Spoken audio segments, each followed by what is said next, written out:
Entonces, el siguiente tema que vamos a solo comenzar es la farmacología del aparato digestivo y recordando algunos conceptos básicos de la fisiología del tracto digestivo. Bueno, sabemos que se considera un tubo, ¿no es cierto?, que atraviesa todo el organismo mamífero.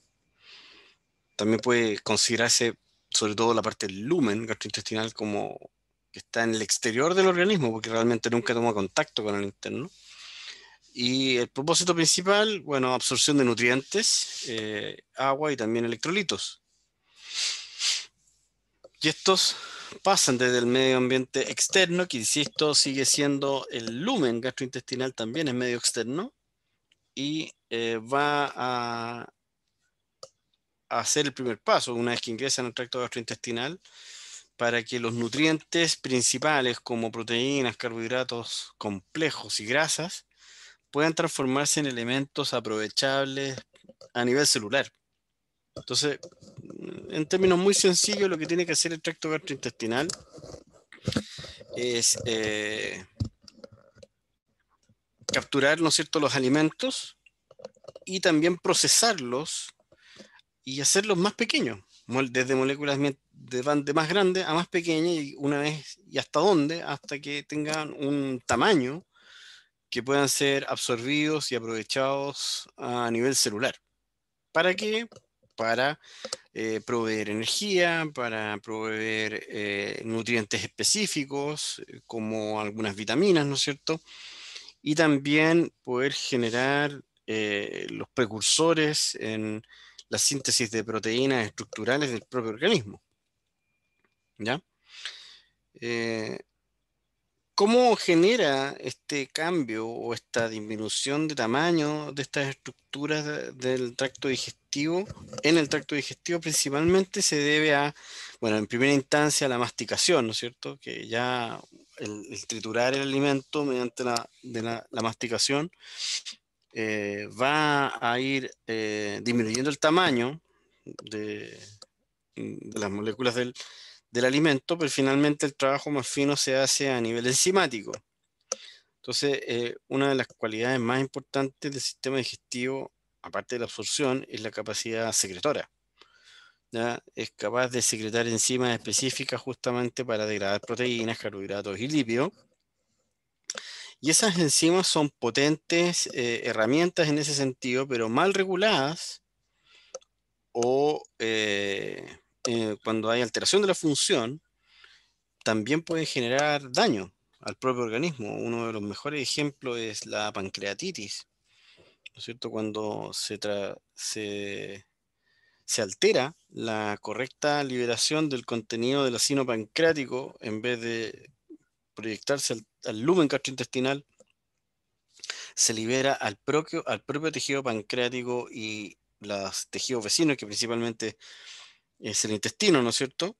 Se produce una necrosis muy severa debido a la digestión que ocurre producto de estas mismas enzimas pancreáticas, lo cual cruza con mucho dolor, fuertes vómitos y un cuadro muy, muy complejo. Y son estas mismas enzimas que son encargadas de digerir nuestros alimentos, que son capaces también de producir la digestión, el mismo concepto que el ataque enzimático de proteínas estructurales y propias.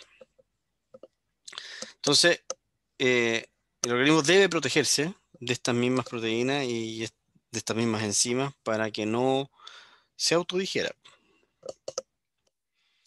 En general, los signos clínicos del tracto gastrointestinal son bastante pocos los que pueden presentarse, ¿no es cierto? Principalmente caracterizados por vómito y diarrea, y anorexia o hiporexia, es decir, un apetito disminuido o definitivamente ausente, así también como las consecuencias del trastorno gastrointestinal eh, pueden relacionarse con los trastornos ácido-base, ¿no es cierto? O pérdida de hidroelectrolítico, alteraciones de electrolitos y también de fluido. Hay que también tomar en cuenta que los diagnósticos de enfermedades gastrointestinales em, pueden estar alojados fuera del tracto gastrointestinal. A ver, lo digo más claro. El signo clínico vómito y diarrea no necesariamente responde a una causa dentro del tracto gastrointestinal. Evidentemente, lo puede ser, como por ejemplo un sobrecrecimiento bacteriano o una obstrucción, ¿ya? Puede ser. Eh, pero también hay un número importante de sistemas o diagnósticos que cursan con vómito y diarrea y los problemas no están dentro del gastrointestinal. Por ejemplo, la insuficiencia renal. Uno cursa con vómito y el problema no está en el tracto gastrointestinal. Algunos problemas incluso del sistema nervioso central, como las vestibulopatías idiopáticas o la vestibulopatía infecciosa, por producto de la otitis, produce estimulación de la rama coclear del octavo par craneano y eso genera nistagmo, náuseas y vómito. Y el problema no está ni siquiera cerca del tracto gastrointestinal. Entonces, ojo con eso. A la hora del diagnóstico, no siempre que vemos vómito y diarrea, el problema está dentro del tracto gastrointestinal. Eh, a la hora de abordar terapéuticamente este tipo de paciente con vómito o diarrea o algún signo similar, tenemos dos opciones, como siempre, ¿no es cierto? Hacer un tratamiento sintomático, si se tiene vómito, tratamiento sintomático antiemético, hay pérdidas hidroelectrolíticas, bueno, reponemos los fluidos, entonces ese es un acercamiento terapéutico. Y la otra opción que también existe es hacer un tratamiento causal o específico o etiológico. Por ejemplo, si sabemos que hay un sobrecrecimiento bacteriano en el tracto gastrointestinal, manejamos ese cuadro con un antibiótico. Entonces ahí el tratamiento es específico, ¿ya? Entonces, cuando las diarreas son mm, episodios agudos, incluso a veces con una intensidad moderada, sobre todo en pacientes adultos, muchas veces se deben a sobrecrecimientos bacterianos que no en su mayoría necesitan el tratamiento con antibióticos y muchas veces son autolimitantes. El- Sin embargo, y puede ser incluso bastante notoria la presentación clínica, es decir, un vómito importante, una frecuencia de diarrea elevada, pero a pesar de eso, pueden resolver solo, eso es lo que quiero decir. Evidentemente, si podemos hacer algo para ayudarlo, lo vamos a comentar en la clase también. Sin embargo, a veces hay otro tipo de cuadros que presentan vómitos o diarrea que no son tan importantes en el deterioro diario del paciente, pero como se presentan en forma crónica o a largo plazo, representan daños más perjudiciales y ameritan el esfuerzo diagnóstico, ¿no? Entonces, hay que hacer esa distinción, de decir, ¿este fenómeno de vómito y diarrea es agudo o este fenómeno de vómito y diarrea lleva ya un tiempo importante y lo podemos considerar crónico? ¿Ya? Incluso hay pacientes con patologías que son definitivamente crónicos, como las enfermedades, son un grupo de enfermedades que las enfermedades inflamatorias intestinales, que se agrupan en esta sigla, que hay varios tipos y que generan estos síndromes de mala absorción. Si bien pueden ser intermitentes, un día sí hay vómito, un día no hay vómito, 3 días anda bien el perro y al otro día vuelve a tener diarrea. Ese tipo de cuadros crónicos que nunca cesan, nos debería motivar a hacer alguna investigación un poco más profunda y tenemos que tratar de llegar a la causa, ¿ya? Porque a la larga también va a producir un problema quizás más severo que un vómito violento por 2 o 3 días, ¿ya?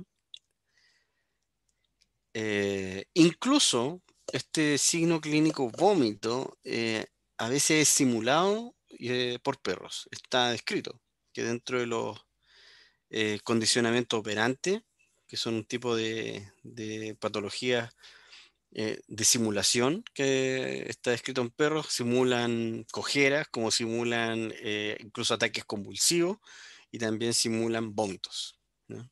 Está descrito en los libros de los tratados de medicina interna, estos síndromes del perro simulador. Que lo que quiere decir que no hay ni una causa fisiológica para que se presente el vómito. La terapéutica en específica, ¿qué es lo que se trata? Bueno, es bastante previsible, ¿no es cierto? Bueno, corrección de fluidos o equilibrio hidroelectrolítico o trastorno ácido-base cuando se presenta.